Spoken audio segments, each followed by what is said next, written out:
ایک نوجوان میرے نبی کی خدمت میں حاضر ہوا، کہنے لگا یا رسول اللہ، میرا باپ مجھ سے پوچھے بغیر میرا مال خرچ کر لیتا ہے، میرا مال خرچ کر لیتا ہے، مجھ سے پوچھتا تک نہیں۔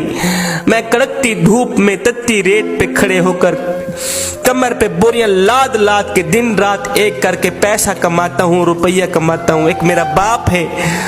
جو مجھ سے پوچھے بغیر میرا مال خرچ کر لیتا ہے، آپ میرے باپ کو کہیں کم از کم مجھ سے پوچھ تو لیا کرے۔ میرے نبی نے فرمایا جاؤ اس کے باپ کو لے کر آؤ۔ ایک صحابی گئے اس کے باپ کے پاس، کہا تیرے بیٹے نے آقا کریم کی عدالت میں شکایت کی ہے، تیری مقدمہ درج کیا گیا ہے، آقا کریم بلا رہے ہیں۔ جب باپ نے سنا کہ میرے بیٹے نے آقا کریم کی عدالت میں میری شکایت لگائی ہے، تو باپ نے دل ہی دل میں دکھ بھرے درد بھرے چند اشعار پڑھے۔ ابھی یہ باپ آقا کریم کی خدمت میں گیا نہیں تھا، ادھر سے حضرت جبریل علیہ السلام حاضر خدمت ہوئے۔ جبریل نے آ کر اللہ کا سلام دیا، کہا یا رسول اللہ، اللہ فرما رہا ہے اس نوجوان کا باپ آ رہا ہے۔ اس باپ نے دل ہی دل میں دکھ بھرے درد بھرے کچھ اشعار پڑھے، ان کو کہنا پہلے وہ اشعار سنائے، بعد میں اس کے مقدمے کا فیصلہ کیا جائے گا۔ جبریل ادھر گئے، باپ بھی آ گیا۔ میرے نبی نے فرمایا آپ کے مقدمے کا فیصلہ بعد میں کیا جائے گا، پہلے وہ اشعار جو تو نے دل ہی دل میں پڑھے نا وہ سنا ہمیں۔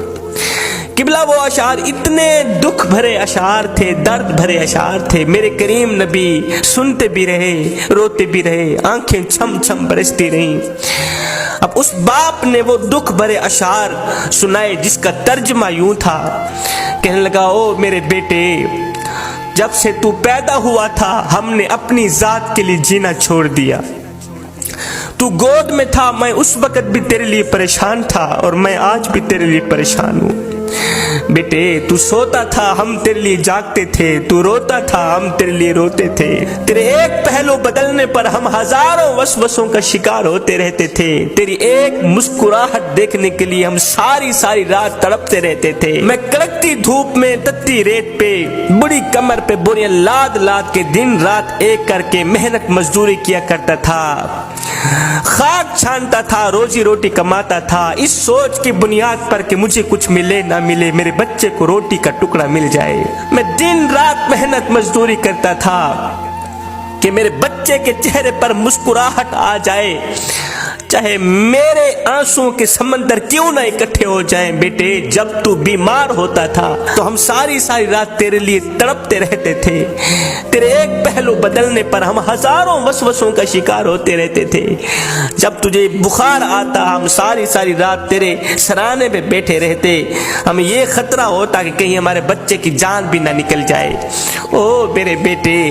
تیری آنکھ پر ہماری آنکھ نکلتی، تیری ہائے پر ہماری ہائے نکلتی تھی۔ بیٹے ہم نے تو تجھے اس طرح پروان چڑھایا ہے، میں نوجوان تھا تو بچہ تھا، میں اپنی رگوں سے خون نکالتا رہا، تیری رگوں میں ڈالتا رہا،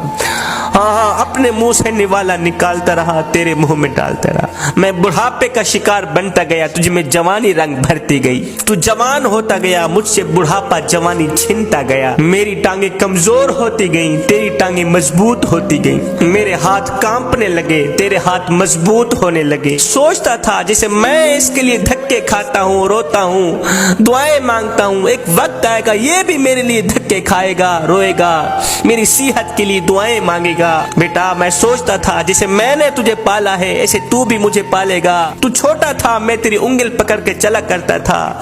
میرا ایک خواب تھا جب میں بوڑھا بن جاؤں گا، جب یہ جوان ہو جائے گا تو یہ میری انگل پکڑ کے مجھے سہارا دے گا۔ میں سوچتا تھا جیسے میں نے تجھے پالا ہے ایک وقت آئے گا تو بھی مجھے پالے گا، لیکن بیٹے تیرا لہجہ بدل گیا، تیری آنکھ بدل گئی، تیرے تیور بدل گئے، تو ایک دم مجھے گور کے دیکھنے لگا، تیری آنکھیں ماتھے پہ چڑھ گئی، تو مجھے یوں سمجھنے لگا جیسے میں تیرا نوکر ہوں، تو مجھے یوں سمجھنے لگا جیسے میں تیرا زر خریدا غلام ہوں۔ بیٹے جب سے تو نے مجھے نوکر سمجھا،